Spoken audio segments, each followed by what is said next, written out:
एक ऐसा आदमी जिसने कभी मोसाद में काम ही नहीं किया, आज दुनिया की सबसे फियर्ड इंटेलिजेंस एजेंसी का चीफ बना हुआ है। बेलारूस से इजराइल आया एक इमिग्रेंट लड़का पहले टैंक कमांडर बना, वॉर हीरो बना, प्राइम मिनिस्टर बेंजामिन नेतन्याहू का सबसे ट्रस्टेड मिलिट्री एडवाइजर बना, और अब उसे दिया गया है एक ऐसा मिशन जिसकी गूंज तेहरान से वॉशिंगटन तक सुनाई दे रही है। नेतन्याहू ने उसके सामने खड़े होकर कहा, you will remove Iran's regime from the world. क्या यह सिर्फ पॉलिटिकल रेटोरिक है या मिडिल ईस्ट की सबसे डेंजरस कोवर्ट ऑपरेशन की शुरुआत? यह है रोमन कॉफमैन की कहानी। Welcome to News First. यहां हम जियोपॉलिटिक्स, मिलिट्री अफेयर्स और वर्ल्ड इवेंट्स को सिंपल और एंगेजिंग फॉर्मेट में एक्सप्लेन करते हैं। वीडियो को लाइक करिए, चैनल सब्सक्राइब करिए और बेल आइकन प्रेस करना मत भूलिए। अब देखते हैं कि रोमन कॉफमैन है कौन। 2 जून 2026 तेल अवीव के पास मोसाद हेडक्वार्टर्स। एक क्लोज डोर सेरेमनी हो रही थी।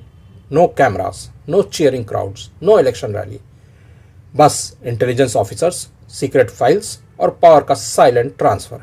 इजराइल के प्राइम मिनिस्टर बेंजामिन नेतन्याहू ने officially major general Roman Kaufman को मोसाद का नया चीफ बना दिया। यह अपॉइंटमेंट नॉर्मल नहीं थी, क्योंकि रोमन कॉफमैन मोसाद के अंदर से नहीं आए, यानी वो एक स्पाई कभी नहीं रहे।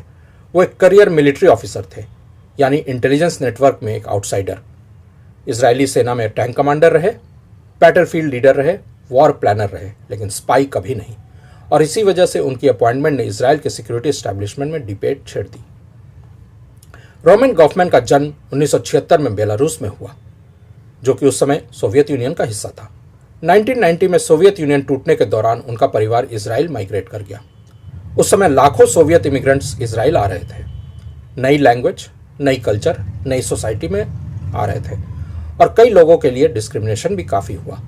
रिपोर्ट्स के मुताबिक यंग कॉफमैन ने बॉक्सिंग शुरू की पुलिस से बचने के लिए, स्ट्रीट टफनेस डेवलप की और फिर मिलिट्री करियर चूज किया। बाद में उन्होंने पॉलिटिकल साइंस की डिग्री हासिल की और नेशनल सिक्योरिटी में मास्टर्स किया, लेकिन उनकी असली यूनिवर्सिटी थी बैटलफील्ड। कॉफमैन ने इजराइल डिफेंस फोर्सेस के अंदर आर्मर्ड कोर में करियर बनाया। Lebanon, West Bank, Gaza, Syria border, एक के बाद एक ऑपरेशनल पोस्टिंग्स और बैटल्स उन्होंने देखे। 2017 में वो प्रेस्टिजियस 7th आर्मर्ड ब्रिगेड के कमांडर बने। यह इजरायली सेना का एक इलीट यूनिट है। बाद में उन्होंने मेजर रीजनल फॉर्मेशंस और ट्रेनिंग कमांड्स को भी लीड किया। मिलिट्री सर्कल्स में उनकी इमेज थी aggressive, practical, mission focused.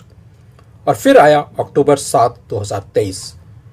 Hamas के फाइटर्स और टेररिस्ट सदर्न इजराइल में घुस आए। इजराइल के सिक्योरिटी सिस्टम को सबसे बड़ा शॉक लगा। रिपोर्ट्स के मुताबिक कॉफमैन फ्रंट लाइन की तरफ दौड़े और फाइटिंग में सीरियसली वुंडेड हुए। उनकी रिस्पॉन्स एक्शंस को सपोर्टर्स हीरोइक एग्जाम्पल के रूप में साइट करते हैं। हमास के टेररिस्ट से लड़ते हुए उनके वीडियो काफ़ी वायरल हुए। उस अटैक के बाद इजराइल की सिक्योरिटी लीडरशिप में मैसिव शेकअप भी हुआ, और इसी पीरियड में कॉफमैन नेतन्याहू के काफ़ी करीब आ गए। फिर आते हैं अप्रैल 2024। नेतन्याहू ने कॉफमैन को अपना मिलिट्री सेक्रेटरी अपॉइंट किया। यह बहुत ही पावरफुल रोल होता है, मिलिट्री और प्राइम मिनिस्टर के बीच का bridge, sensitive intelligence access, war cabinet discussions, strategic coordinations, humanitarian aid planning, regional diplomacy, सब कुछ इस पे होता है। इसी दौरान कॉफमैन इजराइल के हाईएस्ट डिसीजन मेकिंग सर्कल्स में एंटर कर गए। सपोर्टर्स कहते हैं उन्हें बैटलफील्ड एक्सपीरियंस का ही नाम मिला। क्रिटिक्स कहते हैं यह पॉलिटिकल लॉयल्टी थी, और कंट्रोवर्सी वहीं से शुरू हुई। रोमन कॉफमैन के करियर पर सबसे बड़ा शैडो था उरी एल मैकायस का। एलिगेशंस थी कि एक मिलिट्री इन्फ्लुएंस ऑपरेशन में एक टीनेजर डायरेक्टली इन्वॉल्व हुआ। बाद में उसको अरेस्ट भी किया गया। केस नेशनल कंट्रोवर्सी बन गया। क्रिटिक्स ने कहा अकाउंटेबिलिटी होनी चाहिए। कॉफमैन ने रॉन्ग डूइंग डिनाई की और कहा कि क्लासिफाइड इंफॉर्मेशन प्रोवाइड करने का कोई इंटेंशन नहीं था उनका। अटॉर्नी जनरल ने भी अपने कंसर्न्स रेज किए। सिविल सोसाइटी ग्रुप्स कोर्ट पहुंच गए, और कुछ लोगों ने डिमांड की कि उनकी मोसाद अपॉइंटमेंट रोक दी जाए।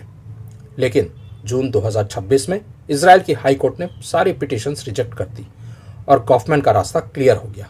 यानी जिस आदमी पर कंट्रोवर्सी का साया था, अब उसके पास दुनिया के सबसे सीक्रेट ऑपरेशंस करने का कंट्रोल था।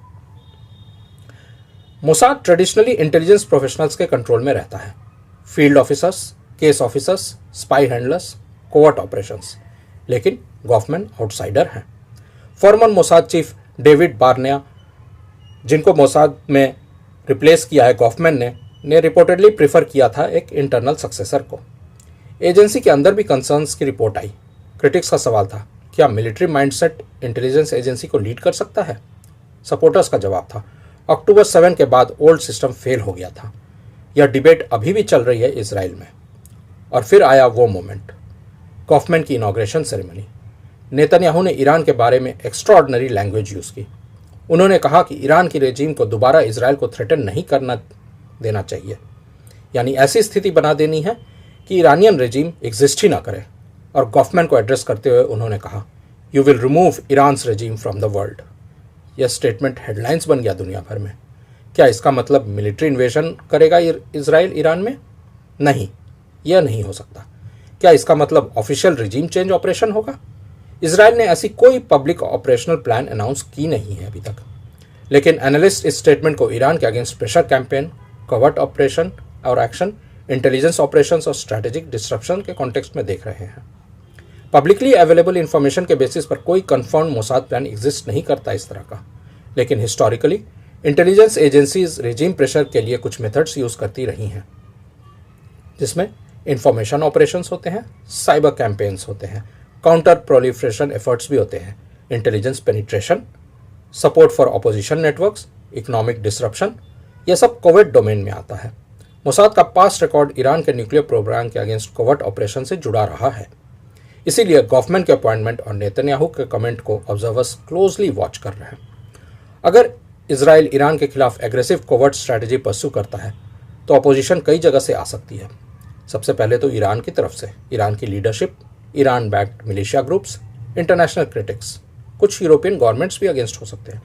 रशिया और चाइना भी शायद इसमें कूद सकते हैं और अपोज कर सकते हैं। यहाँ तक कि अमेरिका से भी अपोजिशन होने की बड़ी पॉसिबिलिटी है। अमेरिकी राष्ट्रपति डोनाल्ड ट्रंप ने हाल में ही नेतन्याहू को फ़ोन पर काफ़ी भला बुरा कहा था, क्योंकि अमेरिकन एडमिनिस्ट्रेशन को लगता है कि Israeli prime minister middle east में शांति नहीं चाहते। इसलिए अमेरिका की तरफ से भी एक बड़ा दबाव बनने वाला है इजराइल के ऊपर।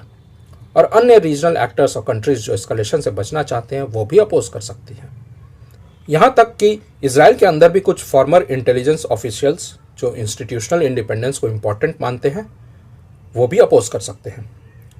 रोमन गॉफमैन एक पैराडॉक्स है।